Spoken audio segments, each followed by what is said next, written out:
गोविन्दाय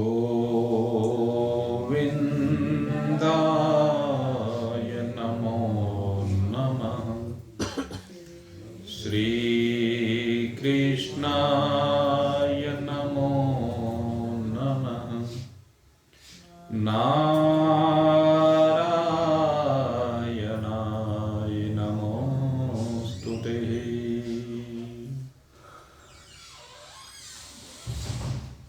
आज अत्यंत प्रेम पूरित भावों के साथ भगवान के विराट स्वरूप की महिमा को हृदयंगम करके परमात्मा देव के साथ एक रूपता का अनुभव करने के लिए उपस्थित जिज्ञासु वृंद, नित्य है निरंतर हम श्रीमद् भगवद गीता के दिव्य है ज्ञानामृत का पान करके अपने जीवन को अमृत तत्व से संयुक्त कर रहे हैं। यह अमृत तत्व परमात्मा की असीम कृपा से ही हमें प्राप्त होता है, अन्यथा तो इस संसार सागर में प्रतिदिन महाभारत छिड़ा हुआ है और जहां जहां भी महाभारत छिड़ा हुआ है वहां पर उस महाभारत में भाग लेने वाले जितने भी पात्र हैं सबको विषपान करने के लिए विवश होना पड़ता है। लेकिन ये जो महाभारत कुरुक्षेत्र में हुआ, उस महाभारत में जितने भी 18 अक्षौहिणी सेना में वीर उपस्थित हुए वो विषपान ही करते नजर आए अधिकांशतः। कोई कोई बिरला था उनमें जो उस युद्ध में भी विषपान न करके अमृत की खोज कर रहा था। विषपान से तात्पर्य है मरने की ओर जाना, तो वहां तो सब मरने और मारने के लिए ही उद्यत थे। लेकिन अर्जुन एक जिज्ञासु बना। उस महाभारत में जब सेनाएं आमने सामने हैं,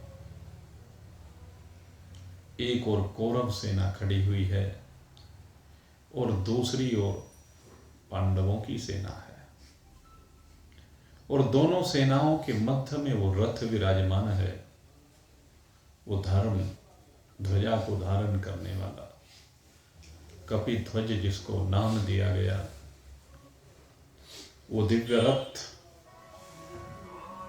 जिस पर स्वयं त्रिलोकी के अधिपति अनंत कोटि ब्रह्मांडों के नायक, इस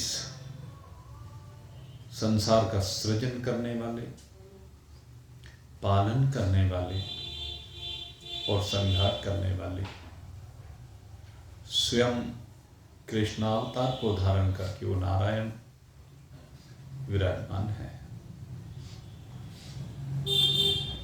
और उस रथ पर विराजमान होकर के जहां सब मरने की ओर जा रहे हैं, लेकिन भगवान का सानिध्य जिसको मिला है, भगवान कहते हैं कि वो मरना नहीं है। क्योंकि जब भगवान का सानिध्य हमें मिल जाए तो फिर मरने की बात रहती नहीं है। अर्जुन तो मरने को लेकर के भयभीत है कि इतने लोग मर जाएंगे, इतने संबंधी मर जाएंगे, इतने स्वजन परिजन मर जाएंगे, प्रभु बचाओ इनको। वो भगवान से प्रार्थना करता है, कार्पण्य दोषोपत स्वभाव पृच्छामि त्वां धर्म सम्मूढ़ चेता यश्रेयान निश्चित्वं ब्रूहितन में शिष्यस्ते हम साधि माम त्वं। हे प्रभु मैं आपकी शरण में आया हूँ, हे प्रभु मैं आपका भक्त हूँ, हे दीनबंधु दीनदयाल आप मेरे ऊपर कृपा कीजिए और कृपा करके मुझे उस मार्ग की ओर लेकर के चलिए। कहते जो श्रेय मार्ग है, दो मार्ग होते हैं, एक श्रेय मार्ग होता है, एक प्रिय मार्ग होता है। प्रेम मार्ग मरने की ओर लेकर जाता है, प्रेम मार्ग संसार की ओर लेकर जाता है, प्रेम मार्ग बंधन की ओर लेकर के जाता है, प्रेम मार्ग दुख की ओर लेकर जाता है। लेकिन जो श्रेय मार्ग है वो निवृत्ति की ओर लेकर जाता है, अमृत की ओर लेकर जाता है, मुक्ति की ओर लेकर जाता है, आनंद की ओर लेकर के जाता है। ये श्रेय मार्ग की विशेषता है। तो अर्जुन कहता है कि आप प्रभु मुझे तो श्रेय मार्ग बता दीजिए। और श्रेय मार्ग अर्जुन जानता है कि वही मार्ग है जिससे परमात्मा की प्राप्ति हो। संसार की महाभारत में कोई बिरला होता है जो इस श्रेय मार्ग पर चल करके अपने जीवन को परमात्मा की ओर लेकर जाता है। जो अपने आप को उस ओर बढ़ाना चाहता है, परमात्मा उसका हाथ पकड़ करके खींच लेते हैं। ये परमात्मा की विशेषता है कि जो भी मेरी ओर बढ़े, जो भी मेरी शरण को प्राप्त हो रहा है, तो उसे भगवान उसी प्रकार से खींच लेते हैं जिस प्रकार से एक माँ अपने बेटे को रोता हुआ देख करके तुरंत खींच करके अपने हृदय से लगा लेती है। उसी प्रकार से हमारे परमात्मा ऐसे जिज्ञासु, ऐसे भक्त, ऐसे अपने प्रिय को पुत्रवत अपने हृदय से लगा लेते हैं। ये भगवान की विशेषता है। और जब हृदय से लगाते हैं तो फिर कहते जीवन भर के, या मैं कहूँ जन्म जन्मांतर के समस्त पापों से निवृत्ति हो जाती है। सन्मुख हो ये जीव मोह जब ही जन्म कोटि अगन्नास ही तबाही। करोड़ों जन्मों के पाप उसी समय जल करके भस्म हो जाते हैं। जिस प्रकार से कहते हैं अग्नि एक चिंगारी पाते ही जल करके सब कुछ भस्म कर देती है, स्वयं भी भस्म मात्र रह जाती है और जो उसमें डाला जाता है वो भी भस्म मात्र शेष रह जाता है। भस्म सात कुरुते तथा। इसी प्रकार से कहते हैं ज्ञान की अग्नि जब प्रज्वलित होती है तो इस ज्ञान की अग्नि में जल करके कहते हैं जितने भी कर्म हैं, जितनी भी वासनाएं हैं, जितने भी स्थूल सूक्ष्म कारण भाव हैं, वो सब के सब दग्ध हो जाते हैं। ज्ञानाग्नि दग्ध कर्माणु, कोई भी कर्म शेष नहीं रहता। और कहते हैं उसमें तो राख भी शेष नहीं रहती। ज्ञान की अग्नि ऐसी प्रज्वलित होती है, उसमें भस्म भी शेष नहीं रहती। उसमें तो शेष रहता है तो केवल एक, और वो है अपना परमात्मा। उस परमात्मा के दिव्य स्वरूप का दर्शन जिसको हो जाता है वो वही हो जाता है। मम दर्शन पर परम अनुपा जीव पाव निज सहज स्वरूपा। ये जीव अपने सहज स्वरूप, और सहज स्वरूप कौन सा है? हम सबका सहज स्वरूप है क्या? हमें यही तो चिंतन करना है। ये देह हमारा सहज स्वरूप नहीं है, ये नाम हमारा सहज स्वरूप नहीं है, ये जातियां हमारा सहज स्वरूप नहीं है, ये आश्रम हमारा सहज स्वरूप नहीं है। सहज स्वरूप क्या है? कहते हैं सहज स्वरूप एक परमात्मा है। सहज स्वरूप आपका आत्मा है। जब आप शरीर की सीमाओं से बाहर निकल करके अपनी आत्मा में विराजमान हो जाते हैं। न स्थूल शरीर की बात रहती है, न सूक्ष्म शरीर की बात रहती है, न कारण शरीर की बात रहती है। ये तीनों शरीर तो विराट पुरुष के शरीर के अंग भाषित होते हैं। और किसको भाषित होते हैं? कहते हैं जो परमात्मा में डूबता चला जाता है, परमात्मा से प्रेम करता चला जाता है, परमात्मा में जिसकी लौ लग जाती है, कहते हैं वो लौ लगते ही फिर तो बस ये सारा विराट जगत जो भगवान का ही स्वरूप है उसको भगवान रूप से दिखता है। मुख्य बात यही है, विराट स्वरूप का जो दर्शन भगवान अर्जुन को करा रहे हैं।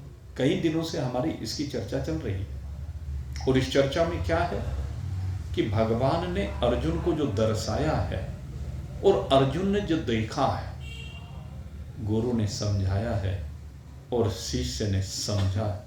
बात यह है कि गुरु जो समझाना चाहते हैं, क्या शिष्य उसको उसी प्रकार से समझ पा रहा है? बात तो तब है जब शिष्य उसको उसी प्रकार से समझ पाए। और उस बात का पता कैसे चलेगा गुरु को कि ठीक से समझ पाया या नहीं समझ पाया? कहते भगवान ने समझा दिया, भगवान ने दिखा दिया, अब शिष्य वर्णन कर रहा है। अर्जुन जो देख रहा है उसी का वर्णन करता है। मेरे मित्रों, महान पुरुष के पास वेदों का ज्ञान तो होता ही है, महान पुरुषों के पास युक्तियां तो होती ही हैं, लेकिन वेद भी हों, युक्तियां भी हों, पर अगर अनुभव ना हो तो सब व्यर्थ है। इसलिए महान पुरुषों का अनुभव होता है, और जब महान पुरुषों को अनुभव होता है तो उसी अनुभव को वो सबको बांटते हैं, सबको उसी अनुभव के आधार पर समझाते हैं, और उसी अनुभव का लाभ उठा करके शिष्य भी परमात्मा के साथ एक रूपता को अनुभव करके कृत हो जाते हैं। तो मेरे मित्रों, हमें कृतता का लाभ प्राप्त करना है, हमें उस आनंद का प्राप्त करना है जो आनंद अर्जुन कह रहा है। कैसा आनंद अर्जुन को मिल रहा है? कहते हैं प्रभु अद्भुत है ये आनंद। कहते मैं जिधर भी देखता हूँ, मैं जो भी कुछ जानता हूँ, मुझे बस आपसे विलग और कुछ दिखाई नहीं दे रहा। त्वमक्षरम परमं वेदितव्यम। क्या कहता है? कहते प्रभु मेरा जो ज्ञान है, मुझे जो भी कुछ जानने को मिल रहा है, मुझे तो ये लगता है, कहते जानने के लिए और कुछ है ही नहीं, केवल आप ही जानने लायक हैं। जानने के लिए और बचता क्या है? क्योंकि इस विराट स्वरूप को देख करके मुझे लगता है क्या जानूं, सब में आप ही तो समाये हुए हैं। सर्वतो पानिपादो सर्वतो अक्षर शिरोमुखम। कहते मैं जिधर भी देखता हूं, ये जितने शीश दिखाई दे रहे हैं, मुझे सब आपके शीश दिखाई दे रहे हैं। ये जितने नेत्र दिखाई दे रहे हैं प्रभु, मुझे सब आपके नेत्र दिखाई दे रहे हैं। प्रभु जितने कान दिखाई दे रहे हैं, ये सब आपके कान दिखाई दे रहे हैं। प्रभु आप इतनी आंखों से देखते हैं, प्रभु आप इतने कानों से सुनते हैं। हे प्रभु आप इतने मुख, जितने भी संसार में दिख रहे हैं जीवों के, सब आपके ही मुख हैं। आप अनंत हाथों वाले हैं, अनंत पैरों वाले हैं। मैं जो देखता हूं सब कुछ, ये जो भी कुछ प्रतीत हो रहा है सब स्वप्न है, और केवल आप ही सत्य है। ये मैंने जान लिया है, ये मैंने समझ लिया है कि हे परम तत्व, हे ब्रह्म, हे अविनाशी, हे नित्य तत्व, आपके अतिरिक्त जानने के लिए और कुछ है ही नहीं। और ज्ञान सब ज्ञानडी, ब्रह्म ज्ञान सो ज्ञान। वास्तव में ज्ञान क्या है? कहने लगे आपके स्वरूप का ज्ञान ही एकमात्र ज्ञान है। बाकी सब तो ज्ञानडी है, बाकी सब तो अनित्य है, बाकी सब तो विनिष्ट हो जाने वाले हैं, बाकी में कुछ रहने वाला है ही नहीं। इसलिए उनको जानकर करूं क्या? ना सतो विद्यते भावो। ये तो सब असत है, इनका कोई भाव है ही नहीं। ये तो स्वप्न है। जैसे स्वप्न का संसार होता है, स्वप्न का संसार भासता है, स्वप्न के संसार में अनेक अनेक प्रकार के व्यवहार होते हैं, लेकिन आखिर में जो स्वप्न है कहाँ जाता है, क्या मिलता है उससे, क्या रह जाता है? कहते यादें भी नहीं रह पाती। इतने स्वप्न ये जीव देखता है। जिस प्रकार से समुद्र को ये याद नहीं कि उसमें कितनी लहरें हर क्षण उठ रही है, समुद्र को ही मालूम नहीं। उसी प्रकार से परमात्मा में हर क्षण न जाने कितने जीव स्फुरित हो रहे हैं, कितने जीव भाषित हो रहे हैं, न जाने कोई संख्या गिन सकता है क्या? कि तो उनकी संख्या को कोई गिन नहीं सकता है। असंख्य जीव हैं, असंख्य उनके क्रियाकलाप हैं, लेकिन सबके सब जैसे लहर उठी और आकर के लय हो गई, ऐसे ही ये सब कुछ लय होता चला जाता है। संसार लय होता चला जाता है, शरीर लय होते चले जाते हैं, नाम लय होते चले जाते हैं, जातियां लय होते चले जाते हैं, राजे महाराजे उनके रजवाड़े सब लय होते चले जाते हैं। और किसमें लहरें कहाँ लय हो रही हैं? कहते हैं सब समुद्र में लय हो रही है। उसी प्रकार से इस संसार में जितने भी जीव हैं, इस संसार में जो भी कुछ चर और अचर रूप से है, वो सब का सब परमात्मा में ही लय हो जाता है। यही बात कह रहे हैं, त्वम अस्य विश्वस्य है परम निधानम। त्वम अस्य विश्वस्य, हे प्रभु इस विश्व के, विश्व में जो भी कुछ है, जड़ चेतन जो भी कुछ है, परम निधानम, उस सब का आश्रय स्थल आप ही है। वो सारा का सारा आप में ही आश्रय पाया हुआ है, वो सारे का सारा आप में ही विराजमान है। आपसे विलग उसकी कोई भी सत्ता नहीं है। हे प्रभु सबका आश्रय स्थल आप हैं, सबका पालन स्थल आप हैं, और सबका लय भी आप में ही है।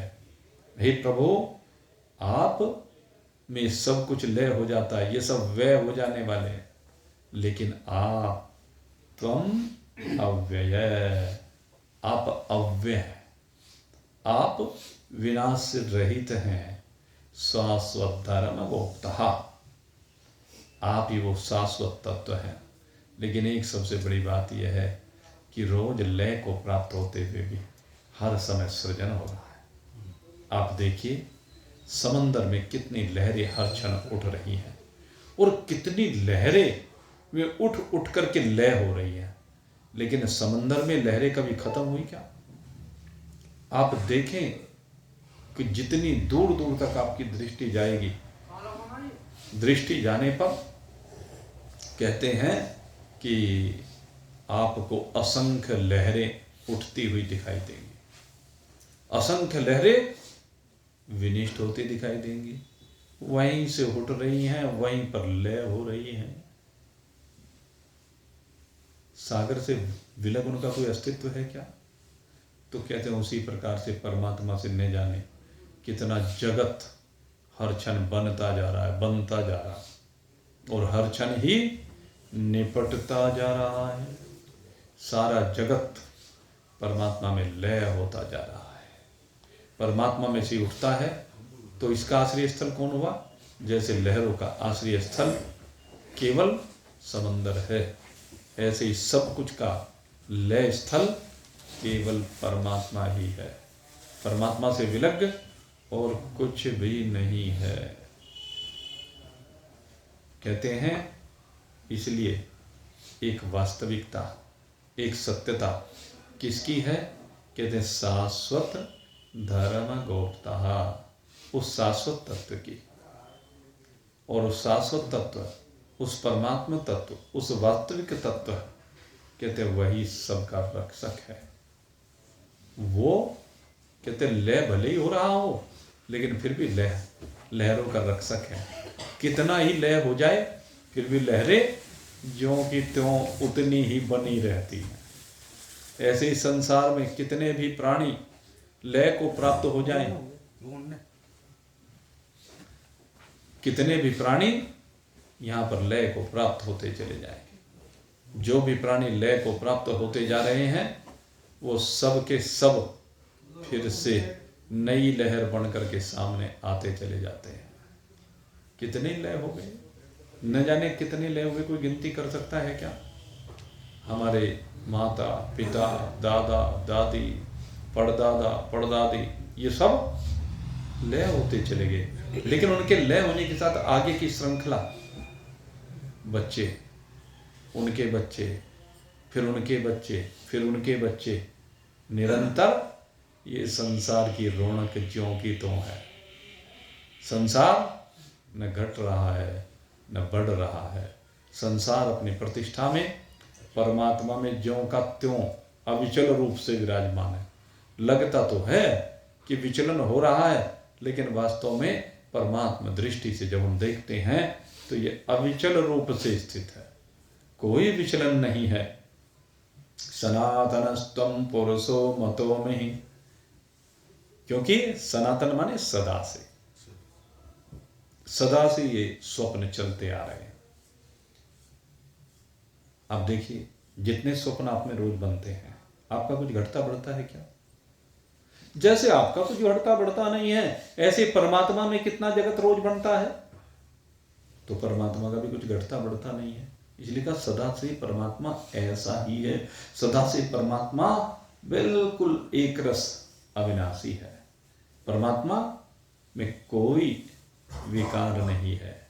अर्जुन कहता है प्रभु आपका दिव्य स्वरूप, कहते हैं जिसका न आदि है न मध्य है न अंत है, अनादिमध्यांत वीर्यम अनंत बाहुम शशि सूर्यम नेत्रम। कैसा है? कह रहे न आदि है न मध्य है न अंत है, बल्कि कैसा है परमात्मा? अनंत है। क्योंकि आदि तो उसका होता है जिसका अंत होना हो, क्योंकि जिसका जन्म हुआ है उसकी मृत्यु निश्चित है, जो बना है वो निश्चित बिगड़ेगा। आप देख लीजिए श्रृंखला यही है। बालक के रूप में जन्म होता है, जन्म के बाद वो वृद्धि को प्राप्त होता है, किशोरावस्था को प्राप्त होता है, बचपन निपट जाता है, बचपन की मृत्यु हो गई किशोरावस्था के आने पर, और धीरे धीरे और आगे यात्रा बढ़ती है, जवानी आ जाती है, जवानी के आने पर किशोरावस्था की मृत्यु हो गई, और जब इसके बाद प्रौढ़ावस्था आती है तो जवानी नष्ट होती हुई स्पष्ट दिखाई देती है, इंद्रियां शिथिल होने लगती है। जिन इंद्रियों में बड़ी शक्ति हुआ करती थी, बड़ी ओजस्वी हुआ करती थी, वो सब की सब शिथिल होने लगती है, शक्ति घटने लगती है, वो शक्ति सामर्थ्य शरीर में रहती नहीं है। ये प्रौढ़ावस्था की पहचान है। और फिर जब बुढ़ापा आ जाए तो कहते हैं बस शक्तिहीन सा ही हो जाता है। बुढ़ापे के आने पर शक्ति बिल्कुल निवृत्त होती हुई दिखाई देती है। तो यही चक्र निरंतर चल रहा है, और इस चक्र के चलते चलते कहते हैं एक दिन जयराम जी की हो जाती है, क्योंकि जन्म हुआ है ना, इसलिए मृत्यु भी है, इसलिए बार बार परिवर्तित होकर के, बार बार रूप बदल बदल करके एक दिन विनिष्ट हो जाती है। आप समुद्र में उठती हुई लहरों को देखें, जहां से लहर उठ करके आई है और जहां तट पर आती है तब तक उसके कितने रूप बदलते हैं, आप देखेंगे उसका रूप निरंतर बदलता चला जाता है, और आखिर में आकर के रूप से अरूप हो जाती है। फिर कोई रूप नहीं रहता लहर का। जब तट से टकरा जाए उसके बाद जल थी, जल है, जल के अलावा और कुछ रहता ही नहीं है।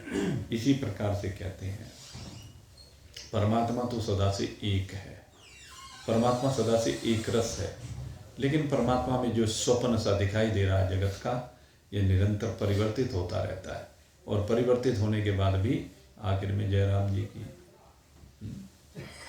तो इसलिए अर्जुन कहता है ये सारे का सारा देख रहा है, क्योंकि वो जन्म को भी देख रहा है।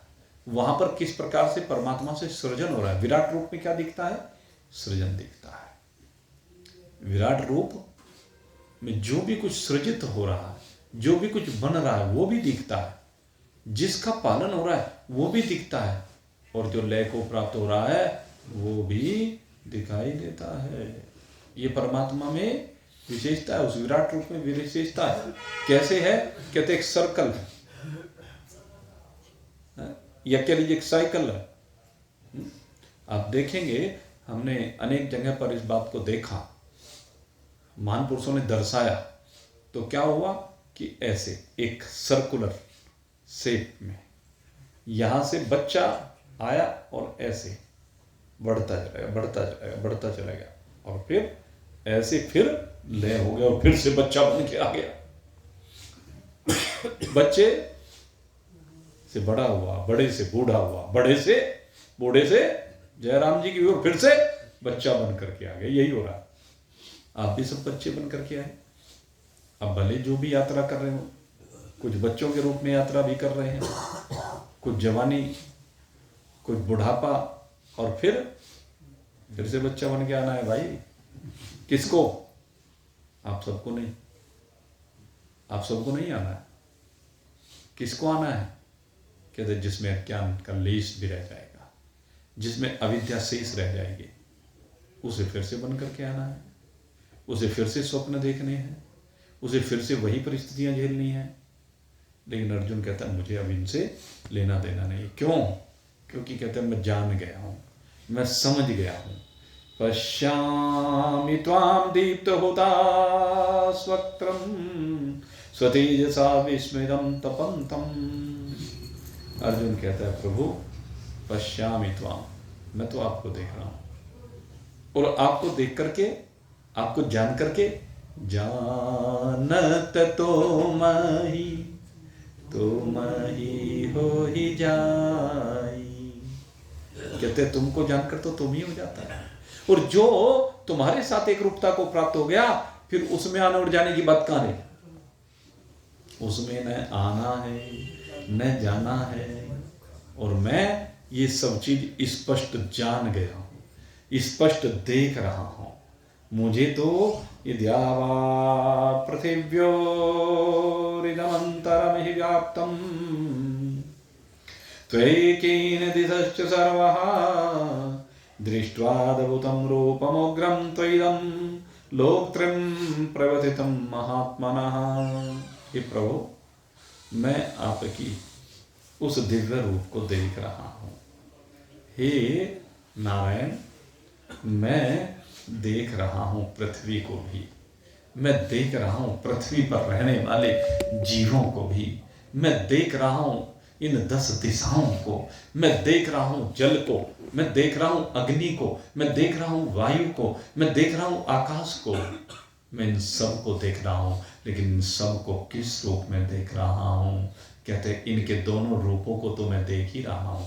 इनके सौम्य रूप को भी मैं देख रहा हूं, इनके उग्र रूप को भी मैं देख रहा हूं। किस प्रकार से सूर्य तप रहा है, किस प्रकार से उससे जगत संतप्त हो रहा है, वो भी देख रहा हूं। और किस प्रकार से ये शीतल प्रकाश शांति प्रदान कर रहा है, शीतलता दे रहा है। मैं दोनों प्रकार की परिस्थितियों को देख रहा हूँ, और दोनों प्रकार की परिस्थितियाँ, अनुकूल परिस्थितियाँ भी और प्रतिकूल परिस्थितियाँ भी, दोनों प्रकार की परिस्थितियाँ आप में ही बनते और बिगड़ते देख रहा हूँ।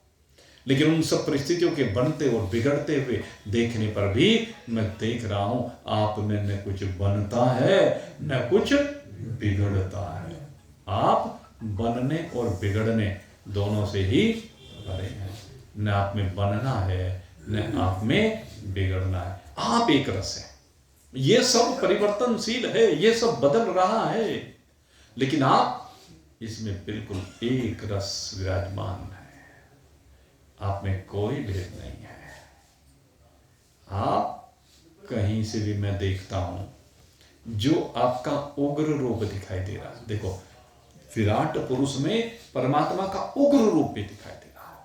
परमात्मा वो महाकाल भी दिखाई दे रहा है जो सबका भक्षण कर रहा है। आगे इसका वर्णन आएगा कि तो सबको खाता हुआ भी दिख रहा, और फिर सबको पैदा करता हुआ भी दिख रहा, और फिर कहते हैं सबका पालन करते हुए ऐसा सौम्य रूप दिखाई दे रहा है। कहते भोजन दे कीड़ी कुंजर को, कहते सबको भोजन दे रहा। वो रूप भी मैं तुम्हारा देख रहा हूं, और इन सबको देखते हुए, तीनों प्रकार की क्रियाओं को देखते हुए मैं देख रहा हूं आपकी अचलता। जीवन में जो शरीर मिला है, इसमें सब प्रकार की परिस्थितियां आएंगी, सब प्रकार का संसार इसमें देखने को मिलेगा। हर परिस्थिति हमारे सामने आएगी, अच्छी भी आएगी, बुरी भी आएगी, लेकिन बात क्या है? स्थिरता चाहिए। कल भी हमने आपको बताया था, चलायमानता भी होगी और स्थिरता भी रखनी है। दोनों का समावेश करना है, दोनों का समायोजन करना है, क्योंकि जीवन में उतार और चढ़ाव अनिवार्य है। लेकिन उन उतार चढ़ाव में हमें देखना है कि उन उतार चढ़ाव से किसका संबंध है। उतार और चढ़ाव किसके हैं? नंबर 1 शरीर के हैं, नंबर 2 इंद्रियों के हैं, नंबर 3 अंतःकरण के विशेष रूप से हैं, और नंबर 4 जीव के हैं। लेकिन मैं इन चारों में से कुछ भी नहीं। बात क्या है? मैं इन चारों में से कुछ भी नहीं हूं, इन चारों से विलग हूं। मेरी वास्तविकता इन सबसे विलग है। मैं इन चारों से विलग पांचवा हूं। और वो कौन हूं? मैं आत्मा हूं। मैं आत्मा हूं। मैं आत्मा हूं। और वो आत्मा कैसी है? कहते व्यापक आत्मा। वो आत्मा जो एक रस रहने वाली, वो आत्मा जो इन चारों के उतार चढ़ाव से प्रभावित होने वाली नहीं। मेरे धरातल पर, मेरे आधार पर, मेरी अधिष्ठानता में ये सब का सब खेल चल रहा है। जैसे सड़क पर वाहन दौड़ रहे हैं, अच्छा वाहन भी दौड़ता है, खटखट करता हुआ वाहन भी दौड़ता है, सड़क से रगड़ते हुए भी जाता हुआ वाहन होता है, जो सड़क को परेशान करते हुए जाना चाहता है, लेकिन सड़क अपनी प्रतिष्ठा में अचल विराजमान होती है। उसी प्रकार से मैं आत्मा अपनी प्रतिष्ठा में सदा ही बिल्कुल अचल विराजमान हूं। भगवान के इस दिव्य स्वरूप को अर्जुन वर्णन कर रहा है, ये ध्यान रखना। भगवान ने स्वरूप को बताया, फिर दर्शाया, और फिर अर्जुन अनुभूति करके तब हमें बता रहा है। और जो अनुभूति कर लेता है वो उस परमात्मा के साथ एक रूपता को प्राप्त हो जाता है। क्योंकि जो जो कुछ अर्जुन देख रहा है, जान रहा है, समझ रहा है, उसी का वर्णन कर रहा है। मेरे मित्रों, जब हम भाव में डूब जाते हैं तो तब ये संसार नहीं रहता, तब ये लौकिक संसार की देह दिखाई नहीं देती है, तब इस संसार में हमें रुचि नहीं रहती है, अपितु इस संसार से विलग परमानंद स्वरूप अपनी आत्मा में विराजमानता होती है। और मेरा ये आत्मा अद्भुत है, मेरा ये आत्मा अलौकिक है, मेरा ये आत्मा कहते हैं महान से महान है। आत्मा ही सबसे महान तत्व है। इसलिए कहते हैं कि इस आत्म तत्व की विशेषता क्या है? कहते हैं सब इसमें भाषित होते हैं। उसमें अच्छे भी भाषित हो रहे हैं और बुरे भी भाषित हो रहे हैं। देवता भी उसी में बैठे हुए हैं और राक्षस भी उसी में बैठे हुए हैं, यक्ष भी उसी में बैठे हुए हैं, पितृ भी उसी में बैठे हैं, सिद्ध मुनिगण भी उसी में बैठे हुए हैं, सब बैठे हुए हैं। अब इसी बात को अर्जुन भगवान को बता रहा है कि मुझे आप में क्या क्या दिखाई दे रहा है। अमी त्वाम सुर संघ विशंति। क्या देख रहा है? कहते हैं मैं देख रहा हूं जो सारे विश्व का पालन करने वाली देविक शक्तियां हैं, जितने देवता हैं। कहते हैं वो देवता भी जिनकी बड़ी लंबी लंबी उम्र है, लाखों लाखों साल तक जिनका जीवन रहता है, कहते वो सब भी मैं आप में प्रविष्ट होते हुए देख रहा हूं। हे प्रभु, सब आप में प्रविष्ट हो रहे हैं। जब आप काल बनकर के आते हैं केचिद् भीता प्राञ्जलो गृह्णन्ति। हे प्रभु, कहते हैं सब वे जो देवता जब आप में प्रविष्ट हो रहे हैं, कहते वो भी भयभीत हो जाते हैं। देवता जो किसी से भयभीत नहीं होते हैं, लेकिन कहते हैं जब वो आप में प्रविष्ट हो रहे तो कहीं आपके तत्व को ना जानने वाले, आपके स्वरूप की उपलब्धि न कर पाने के कारण से भयभीत होकर के आपके नाम का, आपके गुणों का कीर्तन कर रहे हैं, भयभीत होकर के। कोई प्रेम से करता है, कोई भय से करता है। ये शास्त्र की विशेषता है। हमारे यहाँ जो ज्ञान परोसा गया है ना, उसमें ज्ञान को भयावह रूप से भी परोसा गया है। और भयावह रूप से क्यों परोसा गया है? उसमें दिखाया गया है कि अगर यदि आप अपने आचरण को शुद्ध नहीं करोगे, अपने जीवन की यात्रा को सत्य से संयुक्त नहीं करोगे, तो कहने लगे ये यमदंड है, फिर डंडे भी पड़ेंगे भाई, सीधी सी बात है। तो वो भयानकता दिखा करके, जैसे आपने सुना होगा बहुत, जैसे जब कोई जीव यहाँ से प्रस्थान करता है तो हमने देखा कि बहुत जगह पर गरुड़ पुराण का पाठ कराया जाता है। और गरुड़ पुराण में 2 तरह का ज्ञान परोसा गया है, क्योंकि गरुड़ पुराण में विशेष रूप से जीव की गति को लेकर के चर्चा की गई है। तो जीव की 2 प्रकार के जीवों की गति को लेकर, वैसे तो सभी प्रकार की, लेकिन मुख्य रूप से मैं 2 प्रकार की गति कह रहा हूं, एक शुभ गति और एक अशुभ गति। तो जो शुभ गति है उसे तो सब चाहते हैं, उसकी तो कोई बात क्या करें, उसमें तो अच्छा ही अच्छा है, उसमें तो आनंद ही आनंद है कि जिसने फला फला चीजें दान में दी है। शिवपुराण में बड़े विस्तार से इस चीज का वर्णन है। मैं आपको बताऊं कि आप वहां एक एक चीज का वर्णन है। कहने लगे आप चप्पल दोगे तो चप्पल के बदले में क्या मिलेगा, छतरी दोगे तो क्या मिलेगा, आप वस्त्र दोगे तो क्या मिलेगा, भोजन दोगे तो क्या मिलेगा, आप जो दान करेंगे आपको रास्ते में क्या क्या लाभ होगा। जैसे मान लीजिए किसी ने छाते का दान किया, तो कहते हैं वो छाते का दान करने वाला व्यक्ति, कहने लगे आकाश में जब वो जीव यहां से जाता है तो तपती हुई धूप से रक्षा करने के लिए बादल आ जाते हैं उसके पास। वो छाता दिया गया जो दान में है, वो बादल बन करके उसकी रक्षा करता है।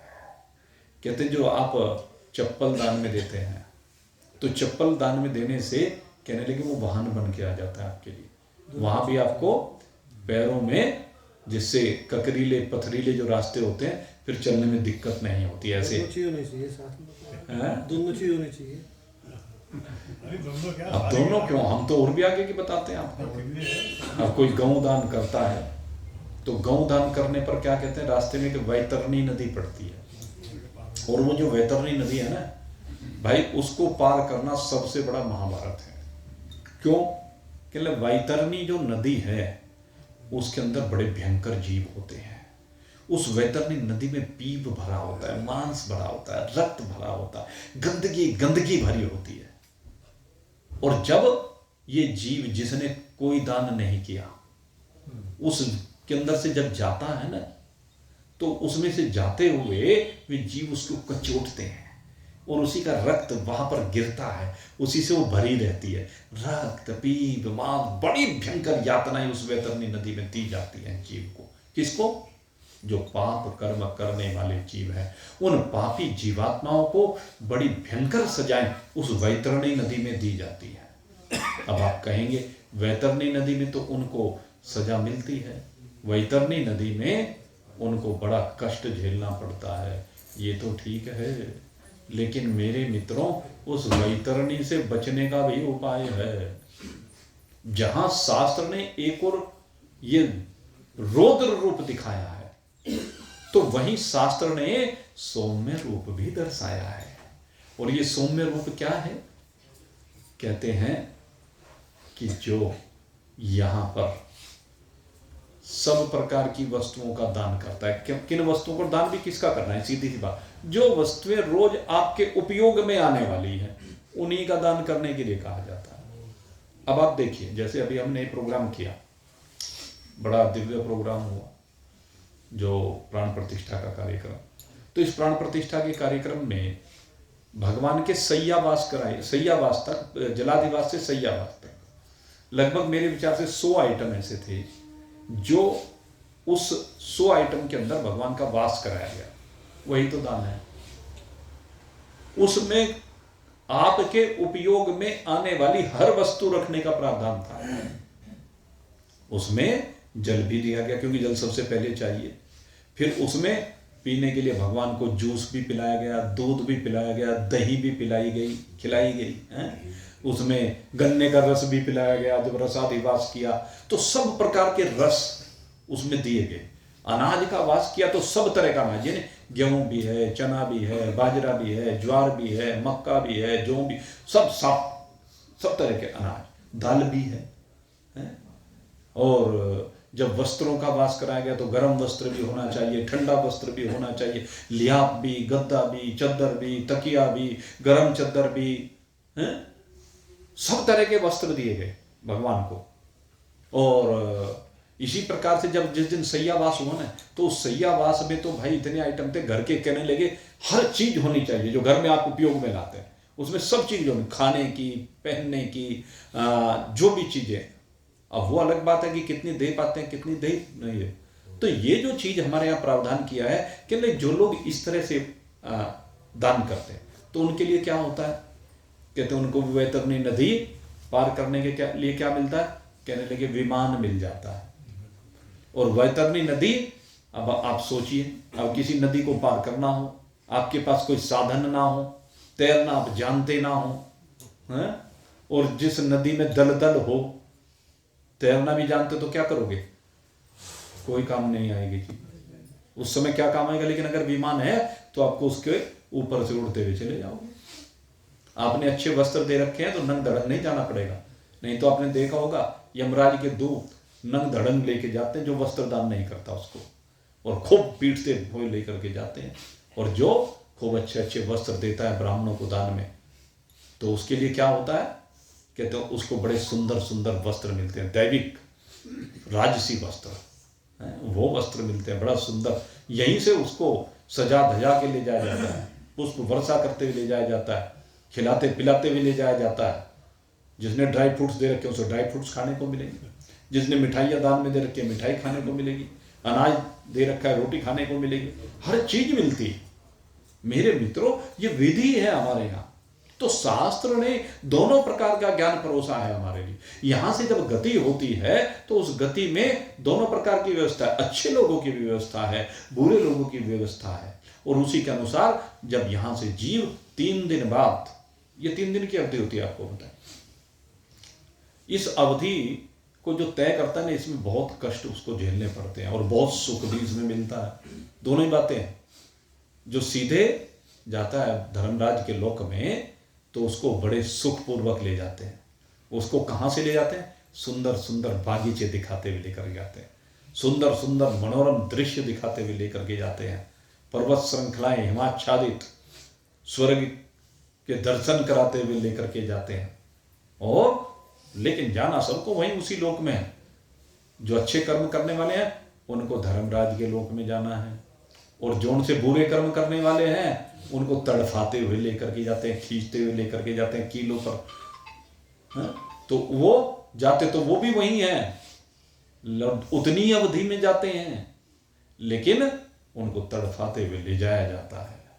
और उनके सामने धर्मराज नहीं होते, उनके सामने यमराज होते हैं। एक ये भी अंतर है। तो ये हमें तय करना है कि धर्मराज के सामने जाना है या यमराज के सामने जाना है, और या इन दोनों से विलग अन्य गति है। वो जो गति है वो सबसे विलक्षण गति है। यद गत्वा न निवर्तन्ते तद धाम परमं मम। ये ऐसा दिव्य धाम है जो कभी निवृत्त नहीं होता। और उस धाम में कौन जाता है, कहते जो भगवान के भक्त होते हैं, जो भगवान से प्रेम करते हैं, जिन्होंने भगवान को याद किया है, भगवान का स्मरण किया है, भगवान के नाम का जप किया है, भगवान को अनेकानेक प्रकार से रिझाने का प्रयास किया है। मेरे मित्रों, जिन्होंने भगवान के निमित्त अपने घरों में आयोजन किए हैं, जिन्होंने भगवान के निमित्त कथाएं कराई हैं, जिन्होंने भगवान के निमित्त भंडारे किए हैं, जिन्होंने भगवान के मंदिरों की स्थापना की है, जिन्होंने जो श्रेष्ठ शुभ कार्य किए हैं, वो सब कहते हैं वो भगवान को प्राप्त होते हैं। उनको न धर्मराज मिलते हैं न यमराज मिलते हैं, उनको तो भगवान मिलते हैं। तो हम तो यही कहते हैं कि इस जीव की जो श्रेष्ठ गति है वो भगवान की प्राप्ति है, और उसके बाद अन्य जो गति है वो सबसे उच्च गति जो आती है वो है अपने स्वरूप का बोध, और अपने स्वरूप का बोध यानी परमानंद। उससे बड़ा कोई आनंद नहीं। जो आनंद परमात्मा का आनंद है उसे परमात्मा आनंद कहते हैं। वही आनंद जब ये आत्मा परमात्मा के साथ एक रूपता को प्राप्त हो जाती है तो उसकी प्राप्ति इसको होती है, वो सबसे श्रेष्ठ आनंद है। तो हम तो उसी आनंद की बात करते हैं भाई। आप सब उसी परमानंद से संयुक्त हों, इसीलिए सत्संगों का आयोजन किया जाता है, इसीलिए आपको विधियां बताई जाती हैं, और आप इनका अनुसरण करें। आप सबके लिए बहुत बहुत शुभकामना करते हुए अब यहीं पर आज के सत्संग को विश्राम दे रहा हूँ। बोलिए सच्चिदानंद भगवान की